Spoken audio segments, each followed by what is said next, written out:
بسم اللہ الرحمن الرحیم۔ میرے محترم عزیز دوستوں، آج ہم آپ کے سامنے ایک ایسا واقعہ پیش کرنے جا رہے ہیں جسے سن کر آپ کی روح کانپ جائے گی۔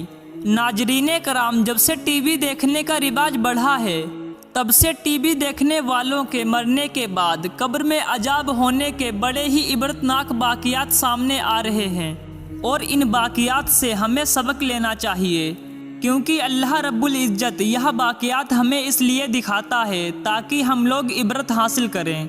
چنانچہ ایک کتاب جس کا نام ٹی وی کی تباہ کاریاں ہے، اس کتاب میں ایک عورت کا بڑا ہی عبرتناک واقعہ لکھا ہوا ہے۔ وہ واقعہ اس طرح سے ہے کہ رمضان شریف کے مہینے میں افطار کے وقت گھر میں ایک ماں اور ایک بیٹی تھی۔ اس ماں نے اپنی بیٹی سے کہا کہ آج گھر پر مہمان آنے والے ہیں، لہٰذا تم ایسا کرو، تم بھی میرے ساتھ آ کر افطاری تیار کروا دو۔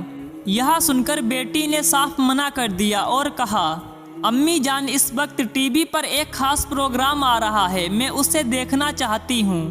اس سے فارغ ہونے کے بعد میں کچھ کروں گی۔ کیونکہ وقت کم تھا اس لیے ماں نے کہا کہ تم اس کو چھوڑ دو، پہلے کام کروا لو، مگر بیٹی پر کوئی اثر نہ ہوا۔ بیٹی نے ماں کی بات سنی کی انسنی کر دی۔ پھر بیٹی یہ سوچ کر ٹی وی لے کر اوپر کی منزل پر چلی گئی کہ اگر میں یہاں نیچے بیٹھی رہی تو ماں بار بار مجھے منع کریں گی اور کام کے لیے بلاتی رہیں گی۔ چنانچہ بیٹی نے اوپر کمرے میں جا کر اندر سے کنڈی لگائی اور پروگرام دیکھنے لگی۔ نیچے کھڑی بیچاری ماں آواز دیتی رہی، لیکن اس بیٹی پر کوئی بھی اثر نہ ہوا۔ پھر ماں سے افطاری کے لیے جو تیاری ہو سکی وہ کر لی۔ کچھ دیر بعد مہمان بھی آ گئے اور سبھی لوگ افطاری کرنے کے لیے بیٹھ گئے۔ ماں نے پھر نیچے سے بیٹی کو آواز دی تاکہ وہ بھی آ کر افطار کر لے، لیکن بیٹی ٹی وی دیکھنے میں مشغول تھی، اس لیے اس نے کوئی جواب نہ دیا۔ تو ماں کو تشویش ہوئی، چنانچہ وہ اوپر گئی اور دروازے پر جا کر دستک دی اور بیٹی کو آواز دی، لیکن اندر سے کوئی بھی جواب نہیں آ رہا تھا۔ چنانچہ ماں نے اس کے بھائیوں اور اس کے باپ کو اوپر بلایا۔ انہوں نے بھی اسے بلانے کی کوشش کی، مگر اندر سے کوئی بھی جواب نہیں آیا۔ آخر کار دروازہ توڑ دیا گیا۔ جب دروازہ توڑ کر اندر گئے تو دیکھا کہ بیٹی ٹی وی کے سامنے اوندھے منہ زمین پر پڑی ہوئی ہے اور اس کا انتقال ہو چکا ہے۔ اب بیچارے سبھی گھر والے پریشان ہو گئے۔ جب اس لڑکی کی لاش اٹھانے کی کوشش کی تو اس کی لاش نہ اٹھی، اور ایسا محسوس ہونے لگا کہ اس کا وزن کئی گنا زیادہ بڑھ گیا ہے۔ اب سبھی گھر والے پریشان ہو گئے اور سوچنے لگے کہ اس کی لاش کیوں نہیں اٹھ رہی ہے۔ اسی پریشانی میں ایک صاحب نے ٹی وی کو اٹھایا تو دیکھا کہ لاش بھی اٹھ گئی ہے۔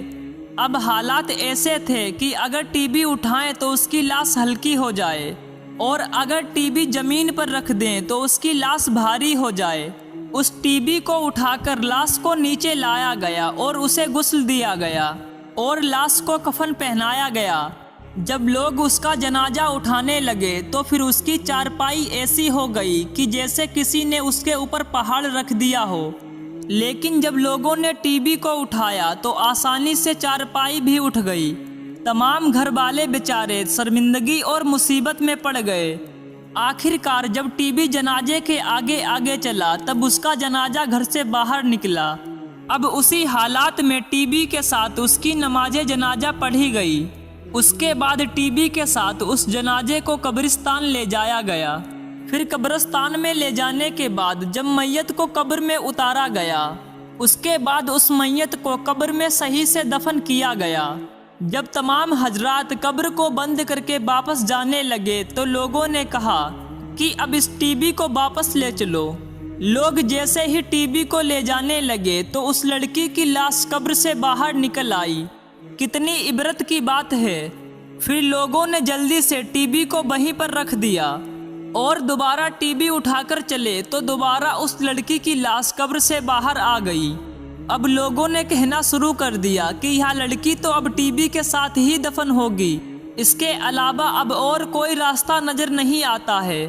آخر کار اس لڑکی کی لاش کو قبر میں تیسری بار رکھا گیا اور ٹی وی بھی اس کے سرہانے رکھ دی گئی، اور اس لڑکی کو ٹی وی کے ساتھ ہی دفن کر دیا گیا۔ اب ذرا سوچئے کہ اس لڑکی کا کیا حشر ہوا ہوگا اور کیا انجام ہوا ہوگا۔ ہماری عبرت کے لیے اللہ رب العزت نے ہمیں دکھا دیا۔ اب بھی اگر ہم عبرت نہ پکڑیں تو ہماری ہی نالائکی ہے۔ اللہ رب العزت ہم سبھی کو سننے سے زیادہ عمل کرنے کی توفیق عطا فرمائے۔ ملتے ہیں جلد ہی اگلے ویڈیو کے ساتھ۔ خدا حافظ۔